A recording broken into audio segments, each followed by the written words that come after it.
parle de désinformation et je trouve que ce qui est plus, correct de dire, c'est que vous vivez dans un monde où la manipulation de l'information est omniprésente. Heu, en fait, dans cette conférence, je voudrais revenir sur le questionnement, je voudrais revenir sur l'esprit critique, sur ce fort intérieur, sur cette intuition, sur ce sixième sens que j'aimerais que vous développiez. Aujourd'hui, on fait que confiance à la technologie, mais vous avez, heu, je vais vous montrer quand même certaines choses qui vont faire que vous allez pouvoir regarder l'information et vous poser des questions que peut-être vous ne vous posiez pas avant.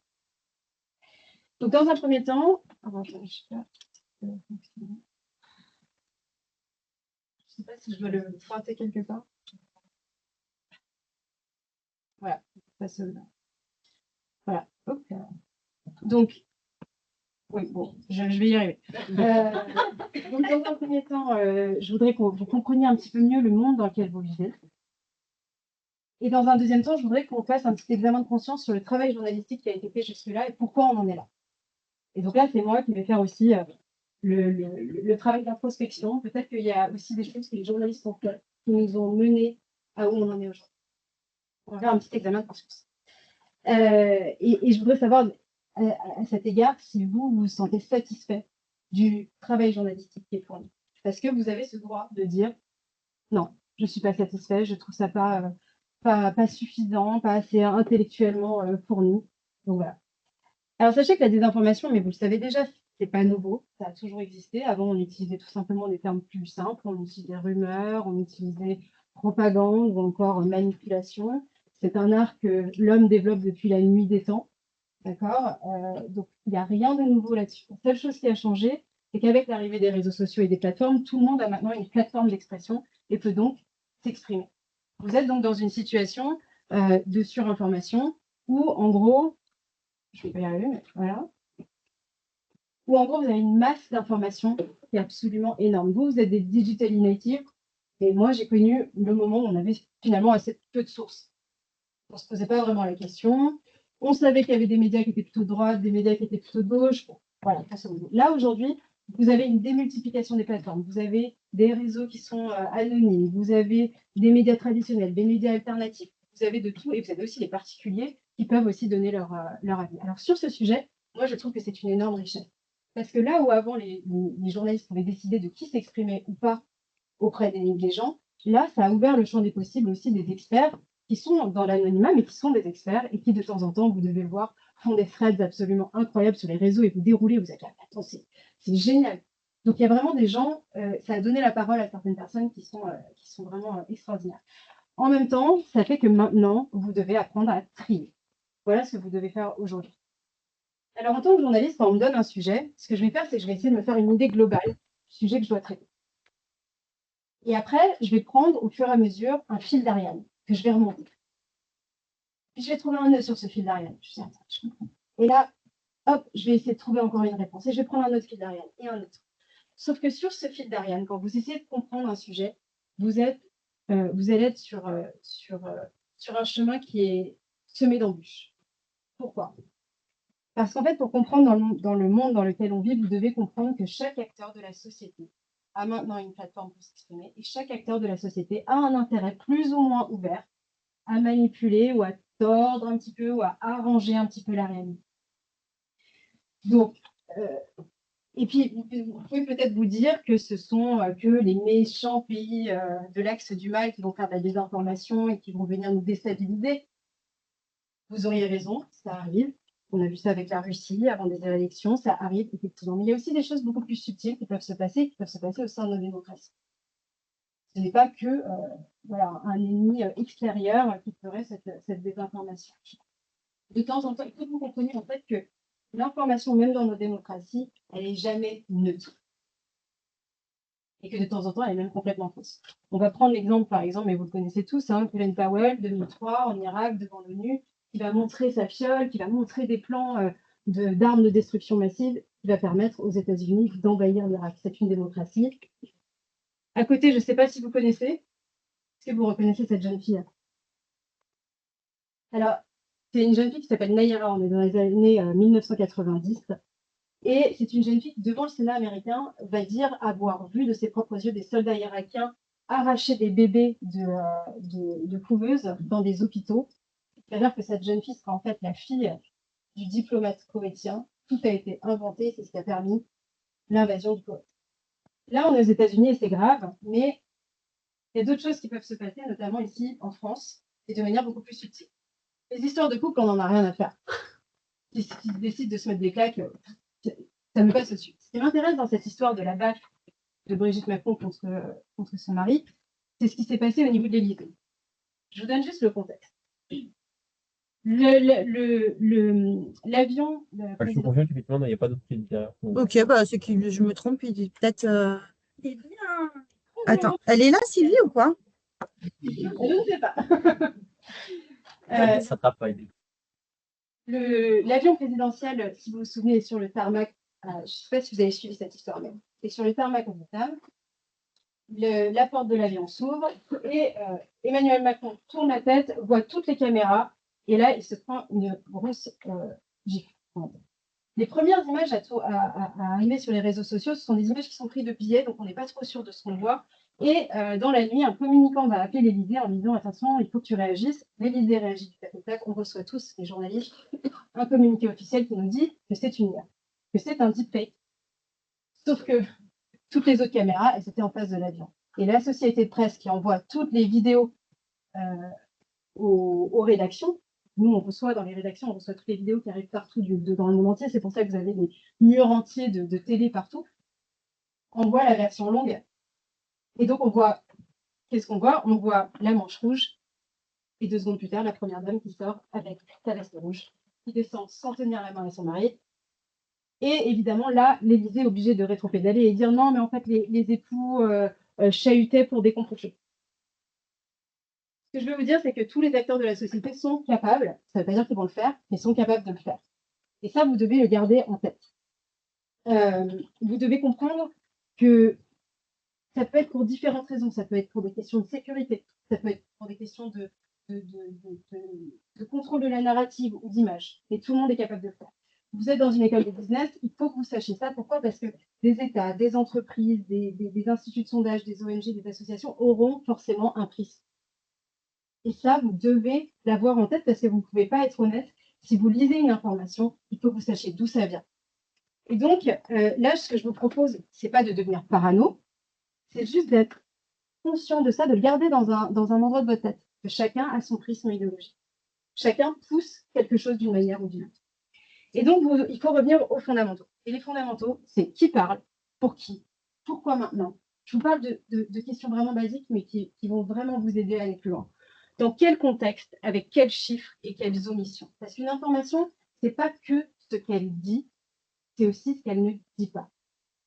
Et ce n'est pas du tout la même histoire, dépendamment de ce que vous avez décidé de dire. Je vais vous donner un exemple vraiment très concret d'une boulette que j'aurais pu faire à l'antenne.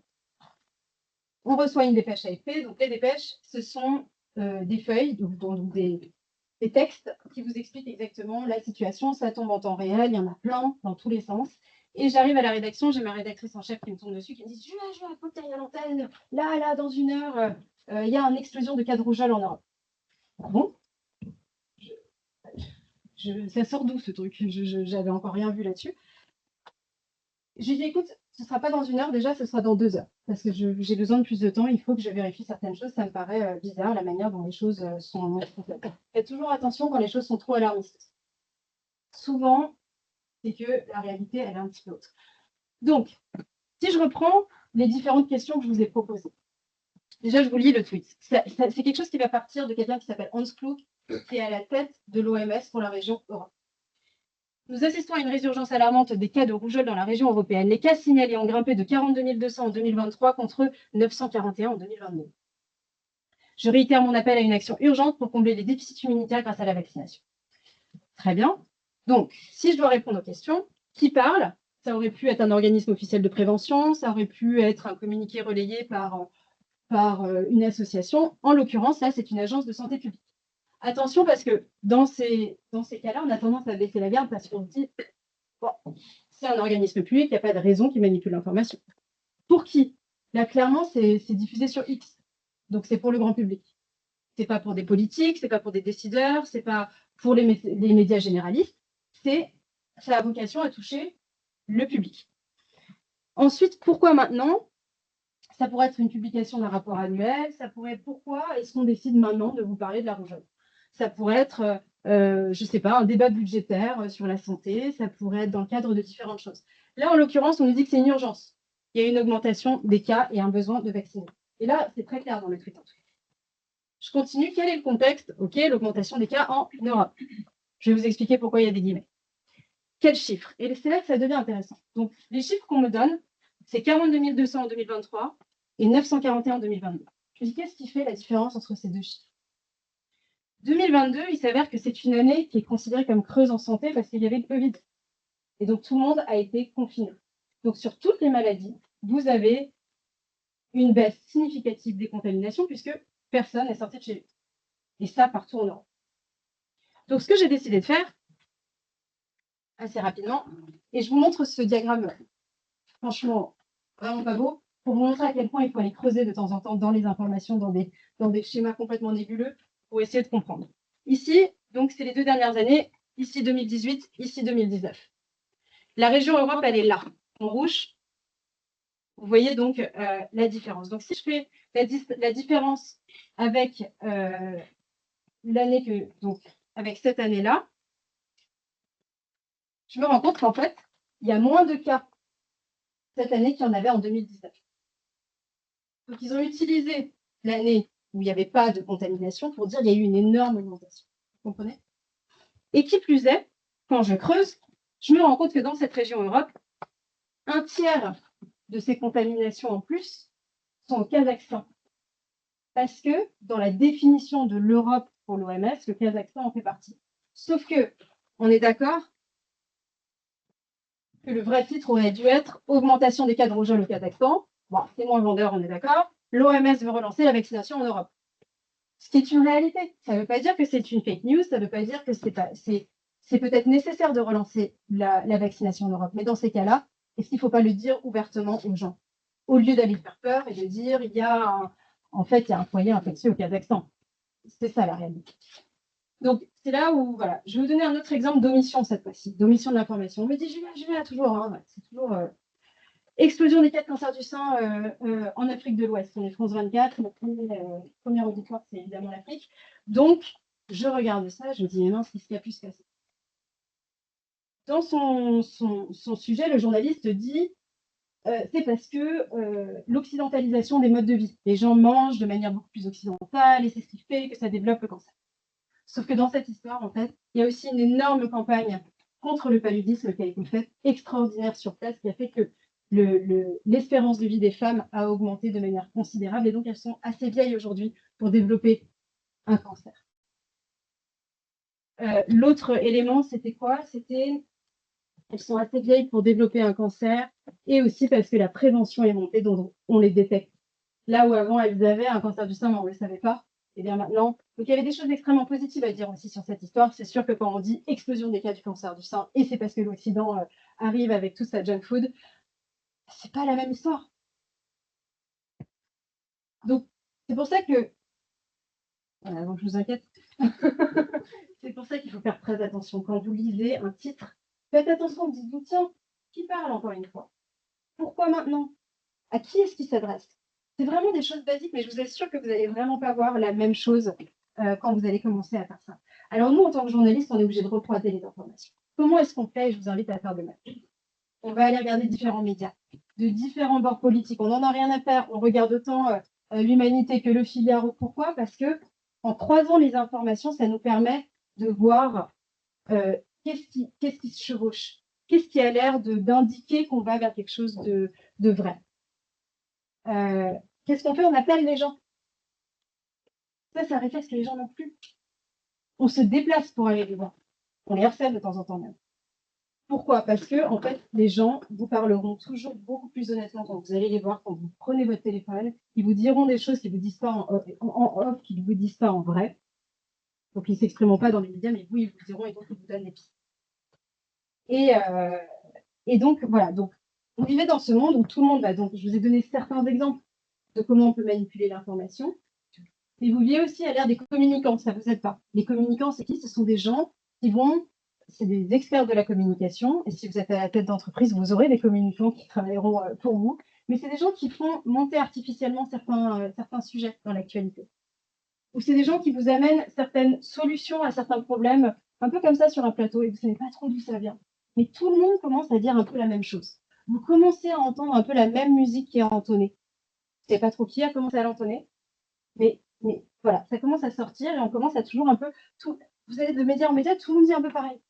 Et bien ça, ce bruit de fond, il faut le questionner. D'où ça vient? Qui a commencé ce bruit? Il faut retrouver toujours la genèse de ce qui a débuté un mouvement. C'est très important.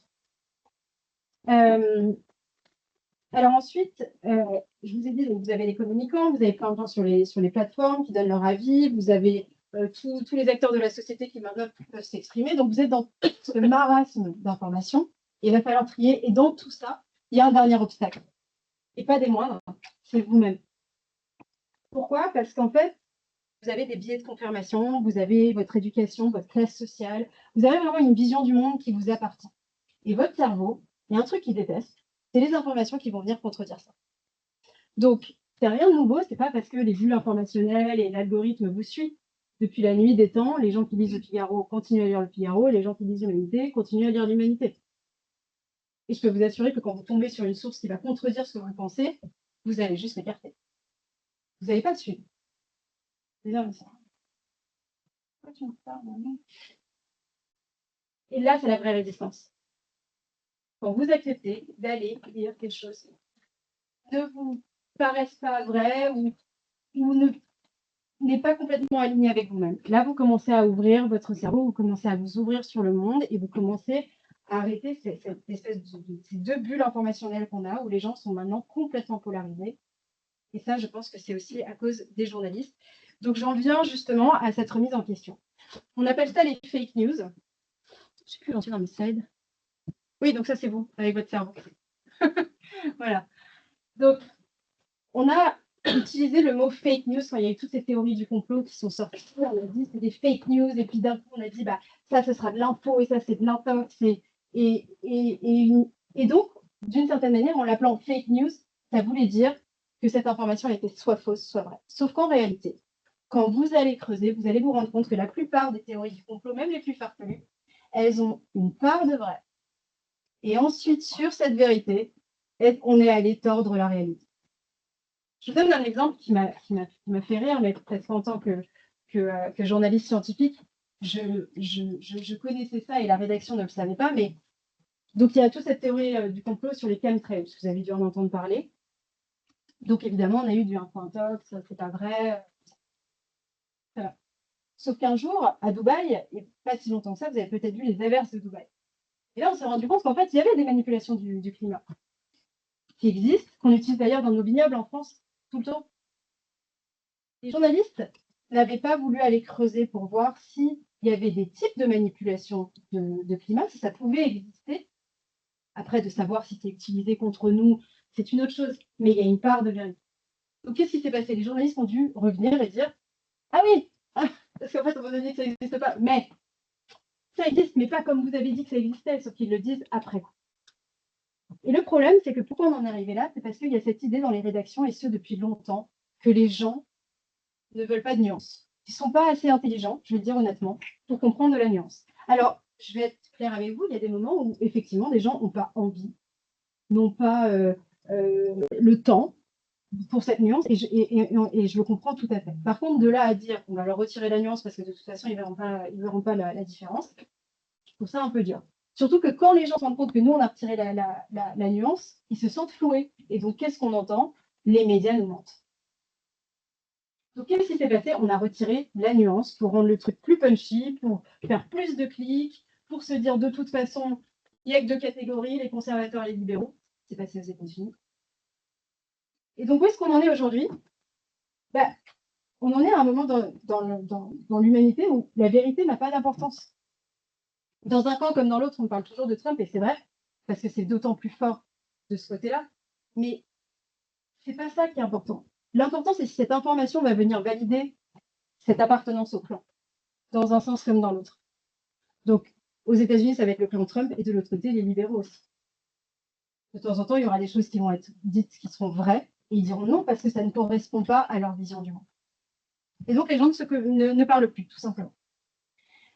Donc, il y a une dernière chose aussi, parce qu'on est au centre des fake news, quand les journalistes ont décidé, pour vous dire aussi l'importance de réfléchir, de se questionner, d'aller dans la nuance, quand les journalistes ont essayé de faire de l'info intox, vous verrez que régulièrement, quand vous voulez aller savoir si quelque chose est vrai ou faux, ce qu'on vous propose, c'est finalement assez intellectuellement léger. On va souvent vous dire, ah oui, mais c'est faux parce que docteur machin a dit que c'était faux. Mais non, mais suffit pas. C'est qui est ce docteur machin? Est-ce qu'il a des conflits d'intérêt pour qui il travaille? C'est pas parce que il est employé quelque part que c'est une voie d'autorité. Et donc là, je trouve que le travail journalistique a été vraiment trop léger. Et qu'il y a vraiment une remise en question à faire et qu'on n'aurait peut-être pas autant de théories du complot aujourd'hui si on avait mieux fait notre travail plus en profondeur et qu'on avait vraiment pris les gens au sérieux. Donc voilà, je vous ai dit beaucoup de choses. Je peux prendre vos questions maintenant. Je ne sais pas combien de temps il nous reste. Mais et si j'avais aussi des slides. Ah voilà, juste peut-être sur ma conclusion.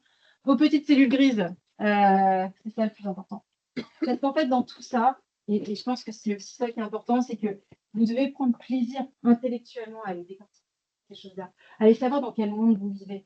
Et ça ne veut pas dire devenir, ça veut pas vouloir dire devenir parano, ça veut dire justement développer des yeux d'amour pour votre monde. Parce que vous allez le décortiquer, vous allez voir comment ça fonctionne et vous allez vous émerveiller aussi, d'une certaine manière. Prenez du recul. On ne vous demande pas de prendre tous les problèmes du monde sur vos épaules. Ça ne sert à rien, c'est pas dans votre contrôle. Donc oui, les médias sont très anxiogènes, ils vous parlent de beaucoup de choses, mais n'arrêtez pas de vivre pour ça. Vivez, voyagez, apprenez l'histoire, parce que vous allez mieux voir les schémas qui se répètent si vous connaissez l'histoire. Vous allez mieux comprendre les opinions des uns et des autres si vous êtes allé autre part qu'en Europe. Aujourd'hui, peut-être certains d'entre vous avez une vision très eurocentrique du monde. Voyagez, allez à la rencontre des gens, vivez, faites-vous un shoot de vie, quoi. Vraiment, mais n'écoutez pas, je vais dire quelque chose qui, je le pense, éteignez les médias, arrêtez le bruit, passez plus de temps ensemble. Et ensuite, vous allez voir que vous revenez dans cette bulle informationnelle avec tout ce recul et vous allez voir, vous voyez pas du tout les mêmes choses. Et restez joyeux. Restez joyeux parce que oui, le monde va mal, mais le monde, enfin, j'allais dire, n'a jamais été bien. Il y a toujours eu des choses horribles qui se sont passées dans le monde. Même là, on a l'impression d'être vraiment à l'aube de la Troisième Guerre mondiale, mais il y a eu des moments pires dans l'humanité. Il y a des choses extraordinaires qui se passent par ailleurs. Donc choisissez aussi ce que vous décidez, comment vous décidez de nourrir votre cerveau. Parce que ça, c'est une autre chose, les journalistes se sont dit à un moment donné, il faut leur montrer des choses anxiogènes parce que c'est ça qui les fait cliquer. Parce que les gens ne veulent pas du positif. Et c'est vrai, on a fait des tests, je vais être honnête, on a fait des tests avec des JT positifs. C'est une catastrophe. Parce qu'en fait, c'est pareil, ça sert à rien d'aller vous dire que tout va bien. La nuance, aller au milieu, vous dire oui, il y a des choses qui vont pas, oui, il y a des choses qu'il faut améliorer, oui, il y a des choses qui vont pas du tout, et voilà, c'est un mix. C'est un mix de choses, et voilà. Je crois que c'était tout. Merci.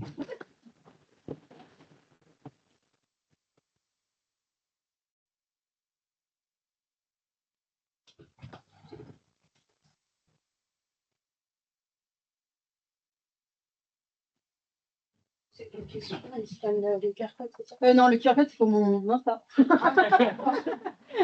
vous voulez me suivre. Donc, merci pour cette conférence. Vous avez répondu à beaucoup de nos questions qu'on avait préparées. Ouais. Donc, j'espère qu'il y aura On peut aller en plus loin. Hein. des questions dans le public. Mais est-ce que, pour commencer, il y a des questions sur le chat ou en direct? Madame. Oui, bonjour, merci. C'est vraiment très intéressant. C'est des problématiques que je partage très clairement. Et je suis des personnes comme Asma Mala, par exemple, qui parlent beaucoup d'une société où on est post-truth, post-vérité, où il y a des pouvoirs qui font en sorte de brouiller les news pour qu'on ne sache pas vraiment quelle est la vérité. Et moi, je me pose souvent la question de savoir comment on peut à la fois se former un système de croyance. Mettons, on prend un sujet, je ne sais pas, les vaccins, etc. Comment on peut se former un système de croyance et en même temps par notre perspective, le challenger en sachant pas forcément quelle est la vérité en fait. Oui. La- Alors la là, vérité c'est une est très bonne. Voilà, mais vous faites bien de me dire vérité. En fait, moi, en tant que journaliste, ce que je me suis. Tout le monde disait, il faut leur dire la vérité, mais la vérité, elle est où? il y a La vérité de qui? Ouais. Vous voyez, c'est très aléatoire et ça manque un peu d'humilité de penser on peut diffuser la vérité. Ce que je pense en tant que journaliste, c'est que nous, notre rôle, c'est d'essayer d'avoir toutes les pièces du puzzle pour vous les donner et dire voilà, ce sujet, et tout est nuancé. Donc, ce sujet, on prend les vaccins par exemple. Les vaccins, c'est compliqué, mais par contre, j'aurai toujours une ligne qui dira que s'il y a des gens qui s'opposent à ce qu'on questionne l'utilité de certains vaccins, je ne comprendrais pas. Je me dirais, mais pourquoi? Parce que si ça se trouve, si c'est nécessaire, on en sortira en sachant que c'est nécessaire. Donc, à chaque fois qu'il y a trop de pression pour pouvoir museler le questionnement, ça c'est quelque chose qui me gêne. Mais par exemple, par rapport au vaccin, vous avez des statistiques. Il faut aller un peu creuser. Vous avez des statistiques, vous avez des choses que vous pouvez télécharger. Ce que j'expliquais, c'est que souvent, je suis vraiment obligée d'aller sur le site de l'OMS, sur d'autres sites plus alternatifs. En fait, je vais voir tout. Et au bout d'un moment, mais en ayant un peu cette déconnexion, c'est-à-dire, j'appelle ça la chaleureuse indifférence. Et une fois que j'ai tout ça, souvent, il y a des choses qui ressortent et il y a un schéma qui apparaît. Souvent, c'est juste, comme je vous le disais, assez nuancé. C'est pas aucun vaccin n'est bon, c'est pas tous les vaccins sont bons dès le plus jeune âge, c'est souvent quelque chose d'assez au milieu. Et après, je pense qu'il ne faut pas trop. Enfin, je sais que ça va être très critiqué ce que je vais dire, mais je pense qu'il faut juste tous qu'on revienne à quelque chose de plus apaisé, sans forcément vouloir absolument la vérité. Parce qu'il y a la vérité du moment, parce qu'il y a la vérité de. Vous voyez ce que je veux dire? Quelque chose peut être vrai en instant T et. Comment? moins absolu et moins. Moins absolu. Ouais. Donc, vous me conseillez plutôt de prendre du recul, De prendre du recul, ouais. De prendre du recul, de vraiment. Je pense que les gens ne font plus de recherche aussi. Ne font plus de recherche. Les journalistes n'ont plus le temps de le faire. Les gens s'y intéressent pas plus que ça. On se satisfait de petits shorts. Et par exemple, si on prend l'exemple des journalistes, il serait dû à quoi, par exemple, ce manque de profondeur qu'on constate? Alors, dans le journalisme, il y a aussi les contraintes structurelles, c'est-à-dire que la plupart des chaînes aujourd'hui sont devenues des chaînes info, puisque même France 2, qui a encore son JT de 20h et tout ça, a quand même France TV Info, France Info TV. On est sur quelque chose où on a vraiment pensé que les gens avaient besoin des news en continu. Et de toute façon, on ne reviendra pas en arrière, puisque maintenant, vous avez les plateformes, vous avez plein de façons de vous informer différentes. Mais c'est parce qu'il n'y a pas beaucoup de temps.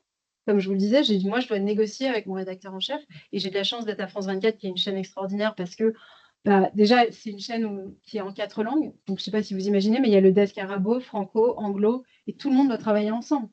Et on n'a pas tous, du coup, la même perspective sur les choses.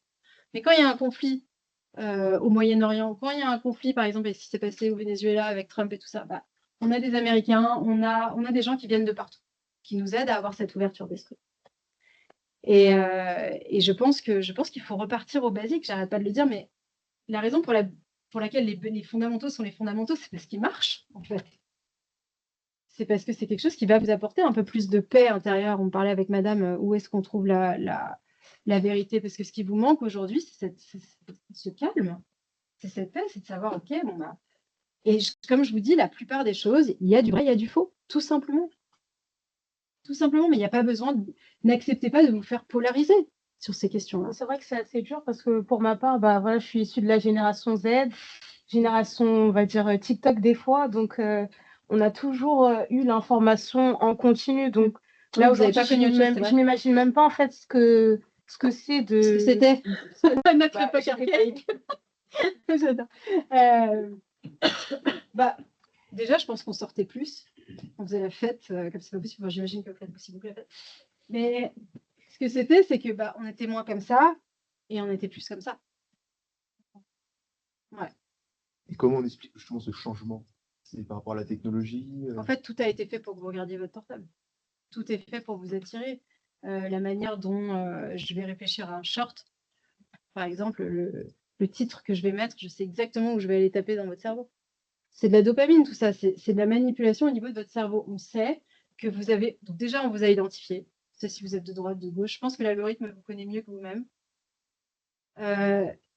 Vraiment, je pense, parce que je pense que peu de gens font de l'introspection, donc de base, voilà. Et ensuite, je pense que l'algorithme vous connaît très très bien, parce que on met tout sur ChatGPT, déjà. Il y a un vrai problème au niveau de la sécurisation des informations.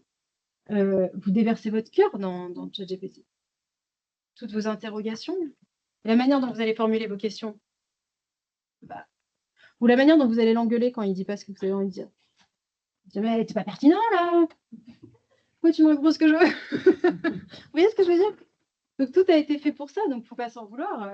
Il y a des forces quand même, les forces technologiques sont des forces assez incroyables, et c'est pas pour rien que beaucoup de gens de la Silicon Valley font des retours en arrière et des mea culpa.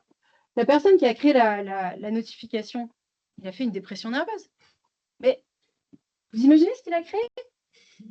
Il a créé ce truc, vous êtes obligé d'aller cliquer pour voir parce que j'ai mis un truc rouge. Enfin, il a créé des addictions. Donc, est-ce que dans ce cas-là, on peut parler de guerre de l'attention? Je sais que c'est un terme qui- C'est complètement une guerre de l'attention. Et après, il y a aussi autre chose, c'est qu'il y a la guerre de l'attention, ça c'est une chose. Et surtout, derrière cette guerre de l'attention, il y a la guerre des données. Parce que les données, c'est le nouvel or noir. Les données, c'est critique, c'est ça qui rémunère. Donc, résister. Pardon. Moi, c'est vraiment une question, vous donnez deux conseils. Pardon. Dans votre expérience, etc., vous avez travaillé avec des collègues, il y a Laurent, il y en a d'autres qui citaient Mendes France, Mendes France, qui a travaillé aussi sur la même problématique que vous, sur le complotisme, c'est ça? Ouais. Et David Colomb, qui a travaillé sur la guerre d'information, des collègues à vous qui ont la même stratégie que vous. Et qu'on pose la question, que pensez de vous? On parle de vous. Ils disent elle est géniale pour une raison. Elle ne cherche pas que la désinformation c'est une erreur. Elle cherche comment peut-on monter une stratégie de désinformation. C'est ça ce qui vous intéresse. Oui. Comment faire pour orienter l'erreur, Oui. créer l'erreur. La question elle est 1. Que pensez-vous de ceux qui nous disent lisez le spectre comme le Spyglass, validez tout, allez à l'E-News. Je prends l'exemple de la France. On parle de dans la France, la crise, etc. Pallier entre CNews, qui est compté avec Europe 1 extrême droite, et avec RFI, qui est avec LFI. Oui. Je valide, j'entends l'information, l'extrême, l'infinité, que moins l'infinité. Et après, j'aurai une idée. Il faut lire tous les spectres. Ouais, je suis assez d'accord. C'est ça. Les Spyglass, c'est très vrai. Hein. Vous ne le cautionnez pas, vous dites, oh, il faut chercher derrière, etc. Que pensez-vous de la stratégie? La deuxième, vous avez repris au début, vous dites, on arrive maintenant avec le IA. Et le grand problème avec le IA, on génère tellement d'informations que vous ne savez pas où vous êtes. En même temps, c'est un arme entre vos mains. Vous pouvez contrôler avec ChatGPT, avec le big data. En 3 secondes, vous pouvez savoir où elle était créée. Elle est fausse, elle n'est pas fausse. La vidéo, elle est fausse, elle n'est pas fausse. Bref, ma question est, est-ce que vous me conseillez de balayer selon la spectre moins l'infini plus l'infini, et après je fais mon idée, extrême d'autres gauche, après j'aurai au milieu? Je ne sais pas. En fait, moi, je suis... Conseillez-nous comment faire. Et la deuxième? En fait, je suis désolée. Attendez, parce qu'on va y aller. Ouais.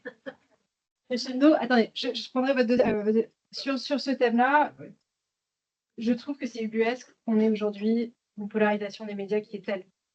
Parce que justement, quand vous creusez, vous vous rendez compte qu'il y a du vrai, il y a du faux. Mais c'est vrai qu'il y a eu cette récupération politique aussi des médias. Moi, je me sens assez apolitique. Pourquoi? Parce que je sais que je ne suis pas supposée dire ça ici, mais parce que je vois trop de choses passer pour... Vous voyez ce que je veux dire? Je sais que je ne suis pas parce qu'on est supposé être dans le mouvement citoyen. Il faut l'être, c'est important de voter pour vos idées et de faire partie de la société. On doit créer une démocratie qui est vibrante, qui est vibrant, comme on dit en anglais, qui est robuste, qui est réelle. Et ça veut dire aussi laisser tout le monde s'exprimer. Mais pour répondre à votre question, je pense que moi, c'est la stratégie que j'ai moi, mais ça n'a que la valeur de ma propre expérience. C'est que j'ai jamais écouté, j'ai toujours été très rebelle, j'ai jamais écouté ce qu'on pouvait essayer de m'imposer comme information. Mais ça, depuis que je suis née, hein, c'est pas venu avec le métier. J'ai toujours questionné la genèse des choses, mais comment ça a débuté, c'était vraiment ancré en moi. Et aujourd'hui, je ne dis pas de tenir la vérité. Je ne sais pas où est la vérité. Et ça, c'est l'autre problème des médias. C'est qu'ils n'arrivent jamais à dire quand ils ne savent pas. Pendant le Covid, il y avait des choses, on ne savait pas.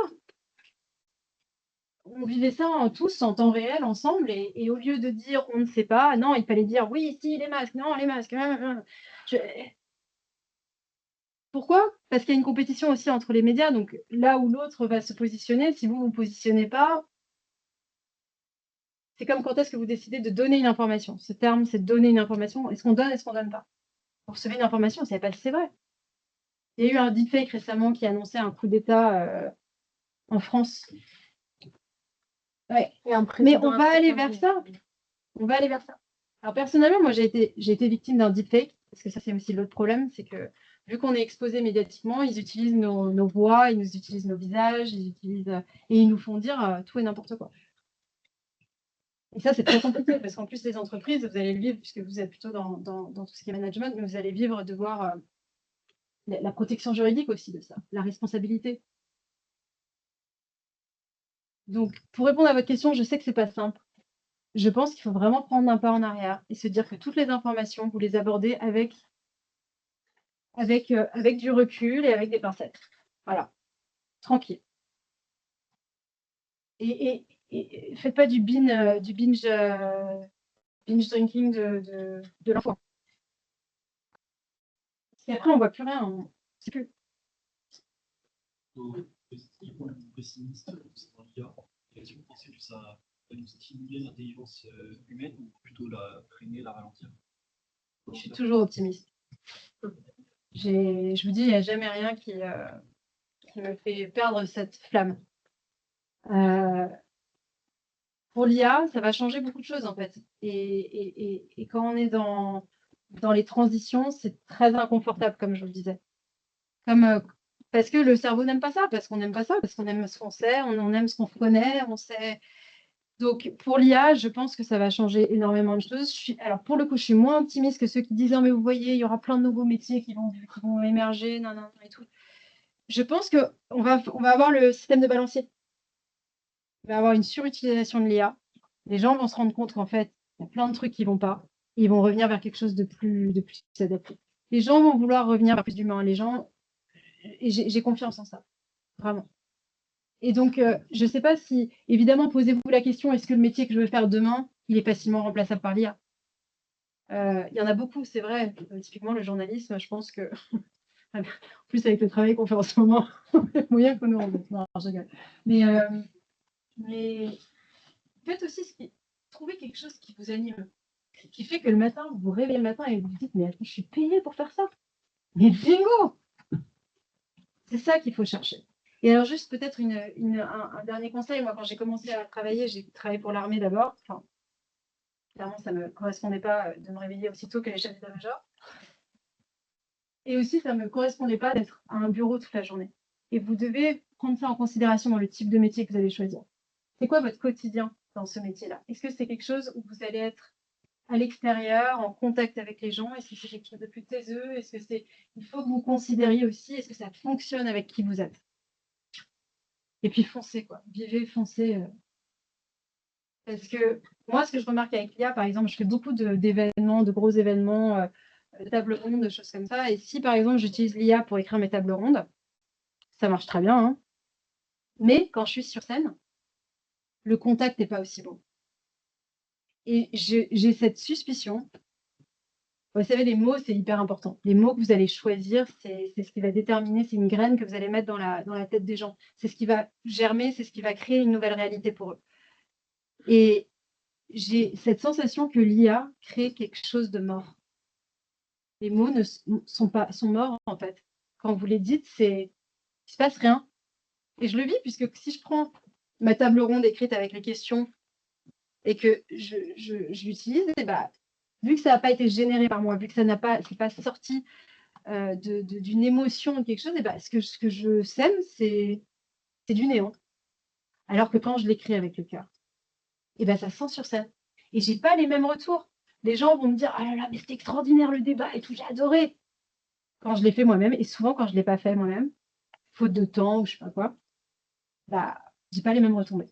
Et même moi, je me sens pas remplie de quoi que ce soit ou franchement votre tête, elle vaut 10 fois mieux que l'IA. Et parce qu'on oublie, c'est pas qu'une question de production. Vous êtes pas des machines, vous êtes pas là pour produire, vous êtes là pour kiffer. Kiffer le fait de réfléchir, de se dire: «Waouh!» Vous avez jamais ces explosions cérébrales là où vous avez une révélation, vous faites: «Ah! Je m'étais jamais rendu compte de ça, mais ça c'est génial!» Je sais pas, moi je m'émerveille de tout ce qui se passe, je trouve que tout est vraiment chouette, quoi. Et je vous souhaite de vous émerveiller comme ça. Alors, juste une remarque question. Est-ce que c'est pas la formation qui serait un remède pour la mauvaise information? Formation et compétence. Alors, l'exemple, c'est, moi, j'ai adoré quand vous avez fait du recul pour voir les données. D'accord. Ouais, parce que vous êtes prof de maths. Maths, Mais c'est stats. vrai, c'est important, ouais. Ouais. Parce que maintenant, pour l'analyse financière, pour que quelqu'un achète, à l'époque, pour acheter une entreprise après les années Covid, Ouais. dans le modèle normalement 3 bilans, moi je leur disais, ce que je conseillais, vous prenez 5 bilans. Parce que si vous êtes basé Oui, sur l'information, exactement. c'est biaisé par C'est défaut, biaisé. c'est ce que vous avez remarqué. Ouais. Ça, c'est hyper intéressant. Ce qui revient j'insiste toujours, donc je les saoule un petit peu sur le fait d'un zoom in et un zoom out à chaque fois, C'est ça. micro, macro. Ouais. Parce que ça permet de prendre un recul et aussi de mieux rebondir. Je ne vais pas rentrer dans la technique parce qu'on va me jeter des tomates, mais c'est juste l'un des théorèmes les plus connus en traitement de signal, c'est le théorème de Shannon. Mhm. En traitement de signal, pour l'information qui circule, il y a le suréchantillonnage et le sous-échantillonnage. C'est ce que vous avez commencé à dire. Absolument. Surinformation et sous-information. Mm.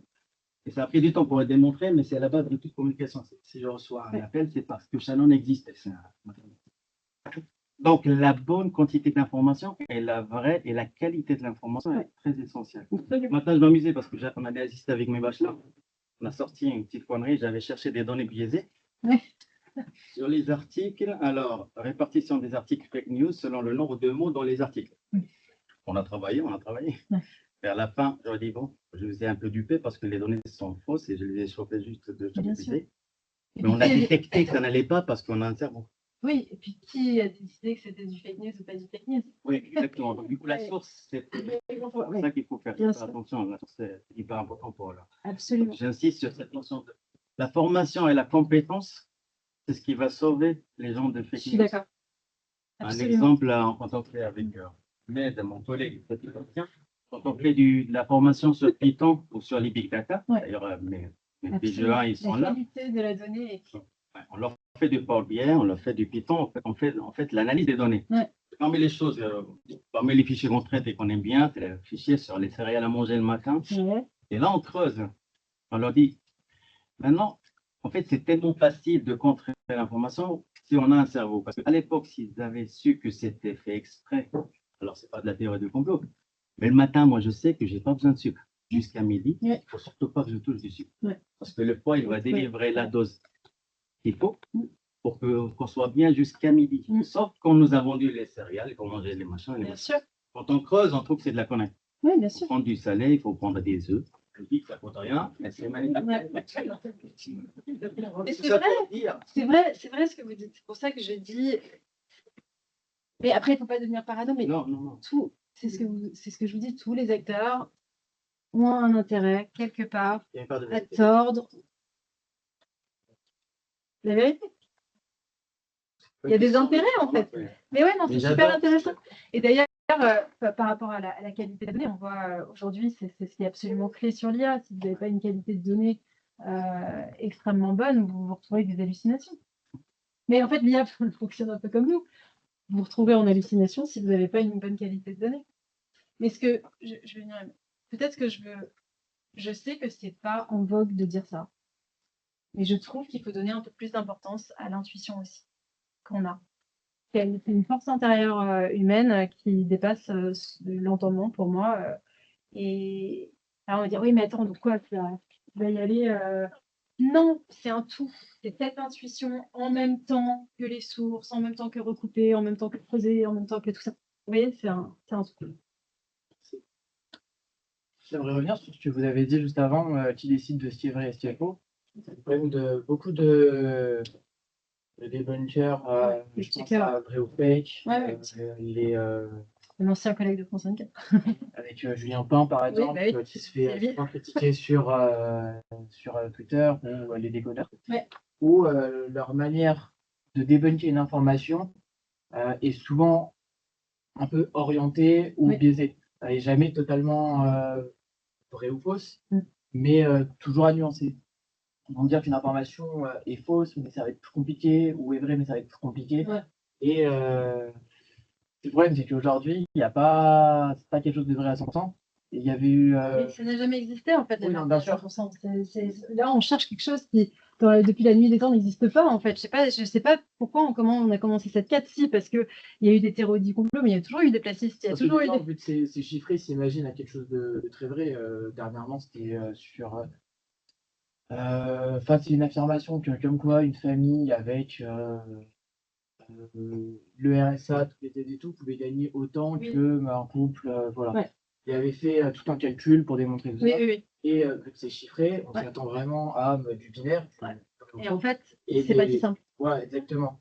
Et de même que lorsqu'il y avait eu un débat pendant les présidentielles, il me semble, avec un fact-checking en direct, Ouais. on avait vu par la suite toutes les limites de quelle information on décide de fact-checker et comment on la fact-check. Ouais. Ce qui, au-delà de ça, montre aussi un problème, c'est que plein de gens, l'information peut être vraie ou fausse, ils s'en fichent du moment que ça va dans leur sens. Ils sont parfaitement, Mais ils c'est ce sont que je vous parfaitement disais, c'est d'accord que- de croire des informations fausses. Ouais, je suis tout à fait d'accord Leur avec. conscience est fausse. Ouais. Et c'est ce que je vous ai dit en fait. On est dans la. C'est ce que dit aussi Asma Mala. On est beyond, on est après la vérité. C'est-à-dire que maintenant, c'est plus une question de vérité si c'est vrai ou si c'est faux, puisque c'est presque trop difficile de le savoir. Et donc, on est plus dans le est-ce que ça valide ce que je pense être vrai de ce monde. C'est terrible, mais c'est ça. Et c'est pour ça que je me dis. Hein? C'est pas facile d'en arriver. Non, c'est pas facile, mais c'est pour ça que je pense qu'il faut refuser ces bulles informationnelles ou ces choses trop tranchées et se dire, tout simplement, je pense que même en se disant, la vérité, elle est beaucoup plus nuancée que ça. Rien que de vous dire ça, je pense que ça va vous apporter de la paix. Et ça va vous extraire du fait que vous avez des forces qui essayent de vous tirer vers les extrêmes. Donc, ouais, chez moi, voilà, je fais mon truc, tranquille. Après, les informations, parfois, ça va être bien secondaire. Bien sûr. Quand on entend que Absolument. 90% des violeurs sont des OQTF, Ouais. Ça, c'est vérifiable. voilà, c'est vérifiable, Bien sûr. des gens s'en fichent totalement que ce soit vrai ou faux. Ça va dans leur narratif. Exactement. C'est pour ça que je vous dis, c'est pas important pour eux. On le voit beaucoup avec le Trumpisme. Et j'appelle ça le Trumpisme, mais je suis assez persuadée que même si c'est pas lié à l'homme, c'est-à-dire que même si Trump disparaît, le Trumpisme continuera. L'homme est très, très emblématique, c'est lui qui a créé ça, mais c'est un mouvement de société de fond qui est là pour rester, je pense. Mais il y a une relation à la vérité qui a complètement changé. Je vous dis, c'est accessoire. On est sur quelque chose de. C'est vraiment les conservateurs contre les libéraux. Merci. Au revoir. Voilà. Enfin, c'est comme ça que je le perçois. D'ailleurs, quand vous dites aux gens, mais tu sais que c'était faux. Alors, déjà, ils en ont rien à cirer. Et deux, vous pouvez pas le défaire. Ils auront toujours leur opinion. Non, mais, et puis ils l'ont vu. C'est le problème des deepfakes aussi. Même si vous avez vu un deepfake, on vous dit que c'était faux, vous pouvez pas, en anglais, on dit you can't unsee it. Tu peux pas faire une. Ils vont être persuadés que leur opinion va être très forte. Je vais prendre le cas de la France Insoumise. Beaucoup de gens, des médias notamment, vont placer extrême gauche. Ouais. Quand le Conseil d'État et le ministère de l'Intérieur le placent à gauche et pas extrême gauche. Ouais. Et j'ai vu que les médias, à force de le répéter, extrême gauche, beaucoup de gens vont les considérer d'extrême gauche parce que c'est ce qu'ils pensent et oui, mais de toute façon, c'est la vérité, regarde leurs idées. En fait, dépendamment de si vous êtes d'un prisme, si vous êtes d'un côté, on dirait que c'est l'extrême gauche, si vous êtes de l'autre, on dirait que c'est la gauche. Oui. En Oui, fait, une les journalistes vont classification utiliser à un langage et qui leur tu correspond sais, par rapport à cette vision idéologique. Et c'est pour ça que je vous dis encore une fois, c'est pour ça que c'est. Et encore une fois, tranquille, mais juste de savoir, de garder en tête tranquillement le fait que chaque acteur a son intérêt, à sa vision, à son idéologie, ça suffit. Ça suffit à être déjà beaucoup plus critique sur tout ce que vous allez voir passer. Et je pense que c'est déjà largement suffisant. Vous pouvez, parce que en anglais, on appelle ça les rabbit holes, quand on rentre dans le trou du lapin et c'est infini, ça ne s'arrêtera pas.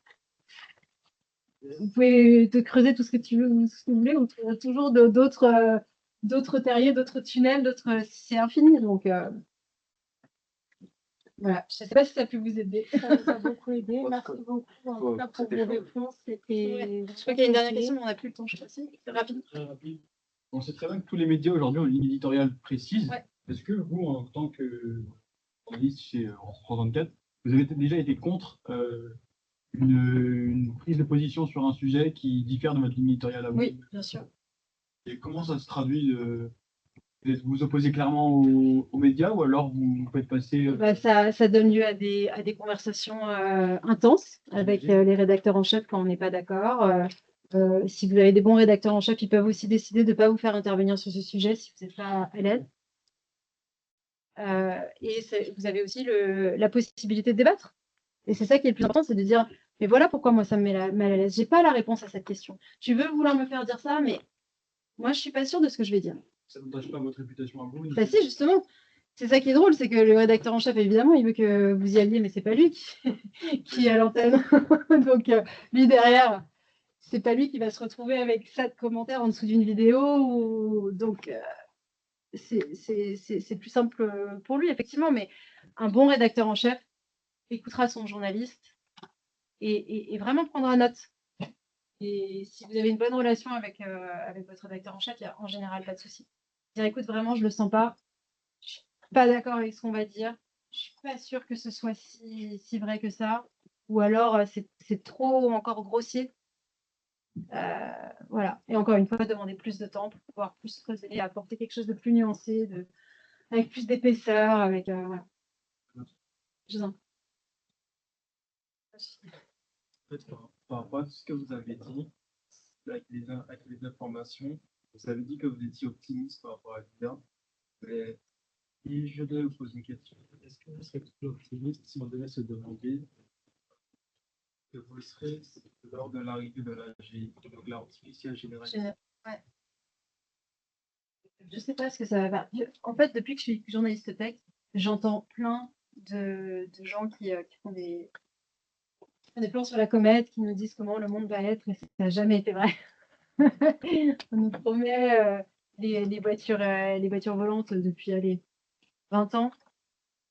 Et croyez-moi, il y a 20 ans, on nous disait, non mais c'est pour dans 5 ans.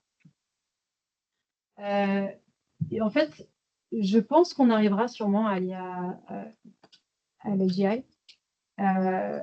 On est en train d'y arriver. Je pense qu'il y a aussi beaucoup d'autres choses aussi qui vont se passer parce qu'on parle beaucoup d'IA, on parle pas de quantique, on parle pas de tout ça, mais en fait, ça aussi, ça va être un bouleversement énorme. Et je pense qu'en fait, on est obligé de regarder cette révolution avec toutes les autres révolutions qui vont avoir lieu en même temps. Justement, je pense, par rapport à toutes les évolutions qu'on a eues, Ouais. je pense que par rapport à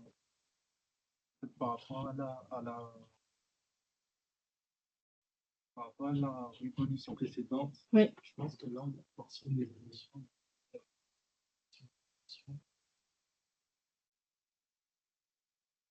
Organisée avec l'évolution. Ah oui. D'ailleurs, et d'ailleurs, vous allez avoir un vrai sujet quand si vous allez dans des entreprises. C'est pour ça que ça va être passionnant pour vous. Enfin, pour moi aussi, hein, je ne sais pas si mais là, aujourd'hui, vous avez par exemple plein d'entreprises qui font rentrer l'IA dans leur entreprise et avec toutes les données stratégiques que ça sous-entend. Il y a des vraies questions de souveraineté qui sont en train d'être débattues en ce moment même. On voit ce qui est en train de se passer avec les États-Unis, avec les géants de la tech. Enfin, ça va être disruptif. Il y a beaucoup de choses qui vont changer. Mais je pense que l'humain revient toujours. On parlait du balancier, moi j'y crois énormément. On passe toujours d'un extrême à l'autre pour dire attends, en fait, on a déconné. Il faut qu'on revienne à quelque chose de beaucoup plus apaisé. Et je pense que ce sera la même chose avec l'IA. Quand l'IA sera liée à la robotique et qu'on aura effectivement, parce qu'on va avoir de plus en plus de robots, de choses comme ça, nourris à l'IA, je pense qu'on risque de s'en lasser. comme aujourd'hui, les gens n'en peuvent plus des réseaux sociaux. D'une certaine manière, ils n'en peuvent plus du bruit. Ils ne savent pas comment débrancher. Donc, comme on a toujours fait, je pense que l'humanité va continuer à fonctionner comme ça. On va aller vers l'extrême et on reviendra vers quelque chose de plus nuancé. Non, non, je vous en prie. Je sais que dans les années 90, il y avait, je ne sais pas si c'est une formation, mais il y avait des témoignages où ils demandaient à la population ce qu'ils en pensaient si dans le futur ils voyaient l'IA et leur avis. Et là, ce qu'ils ont dit, c'est qu'ils ne pourraient pas voir le futur avec l'IA parce que ça serait horrible. On peut participer à cette période, il trouve ça absolument. C'est quelque chose de. Dorica? Ouais. Je pense que depuis la nuit des temps, on a toujours peur du futur. D'ailleurs, plus on vieillit, plus on se dit que en fait c'était mieux avant. C'est pas la bonne, c'est pas la bonne approche. Parce qu'après, on se souvient de quand on était jeune et quand on entendait les vieux schnocks nous dire ça. Donc je pense qu'il y a vraiment des belles choses qui vont aussi se faire. Mais par contre, n'abandonnez pas vos petites cellules grises, on a dit, on y va à fond. Et puis poussez-vous jusqu'au point de rupture intellectuellement. Allez-y, quoi, n'hésitez pas. Hein. Il y a de la ressource. Hein. Donc bossez, vivez, mangez. Je dirais pas le reste, mais vivez, franchement, vivez. Vivez. C'est vraiment, je peux pas dire autre chose à cette génération. Voilà. Merci beaucoup.